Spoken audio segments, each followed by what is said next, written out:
Today we're going to talk about a guy fighting this weekend at UFC 295, Diego Lopes, who I think is bringing Jiu-Jitsu back to the UFC. He's got a lovely Justin Bieber cut, which he has transformed into a Justin Bieber mullet, so keep an eye on that. This guy has some awesome Jiu-Jitsu. He's entering his third fight in the UFC this weekend, so we're going to talk about his grappling, but half the screen is going to have to be my ugly face, I'm sorry, so the UFC doesn't copyright strike me, but just look on this side, it'll be fine.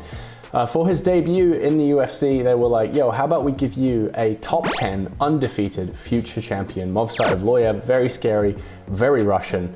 And Lopes was like, yeah, sure, why not? I'll do that, that'll be fine. So first thing that happened is Evloev was like, this guy can't strike, he's a jiu-jitsu guy, bang! Lopes catches him with a counter right and just swings at him. I can throw hands, don't you worry.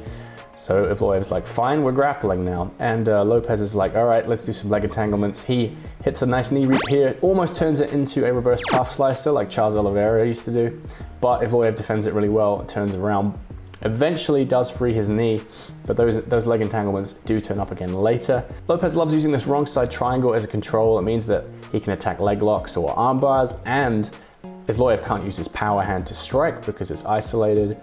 Just near the end of the round, bang, slaps on an armbar, and everyone's like, oh, okay, maybe we shouldn't have made this guy such a massive underdog. Evloev does a really good job of pummeling the knee in to create space, but tell me he doesn't look uncomfortable there. Eventually, does slide the elbow out, and Lopes is pushed back into guard from there.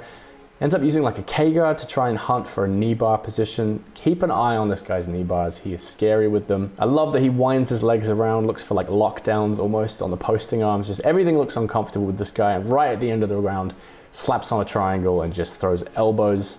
He's in the corner going, that was easier than I thought it was. Gets a free COVID test. That's always fun. Evloev is like, this dude's tough. I don't like jiu-jitsu.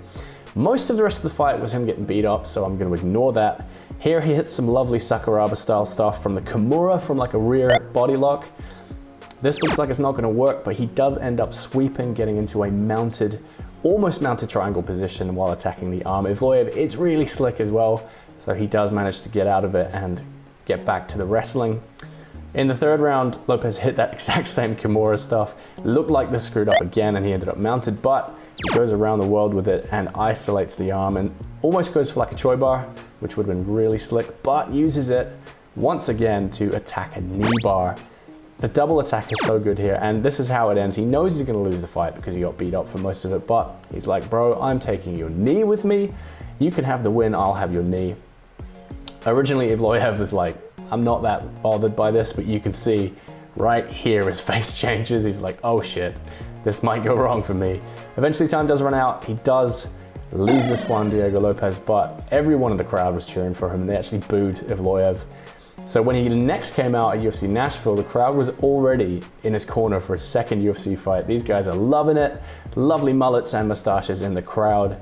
This dude somehow has like 3 arms and 2 beers. I don't know how that works. His opponent, Gavin Tucker, wasn't sure which tattoo he wanted, so he decided to get all of them, including 3 head wigs. The first thing that happens, bang!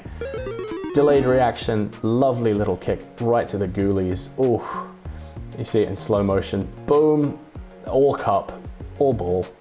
And Lopes is reconsidering his life. He's like, maybe I should have just been a librarian. Goes in for a single leg, does Tucker, and Lopes jumps into a flying triangle. The timing on this is incredible. Even Tucker looks up like, whoa, I should do more jiu-jitsu classes. He's attacking the wrist and the head, ends up going for a triangle armbar, sweeping over to mount. Mounted triangle, gets the tap instantly. What an awesome way to make your first win. Dana gets dapped up, Michael Bisping gets dapped up, but it looked like it hurt. And Lopes announces himself to the UFC. Everyone loves him. And now with a mullet, think of all that he can achieve. So yeah, he's fighting this weekend. Thank you guys so much for the incredible first couple of weeks of this channel. I have opened up YouTube memberships. If you click join, there's like some cool little emojis. I made one of them, Craig Jones doing cocaine. Don't tell YouTube, I might get demonetized. I also opened up a Patreon. If you guys want to support, you can. I will give you all shout outs at the end of every single video. And if you have any ideas for like other things I can do for people who want to support, please tell me, because this is just awesome. The community we're creating and the support has been really cool, and I'd love to build on it. So please let me know. But enjoy the fights this weekend, and I love you very much.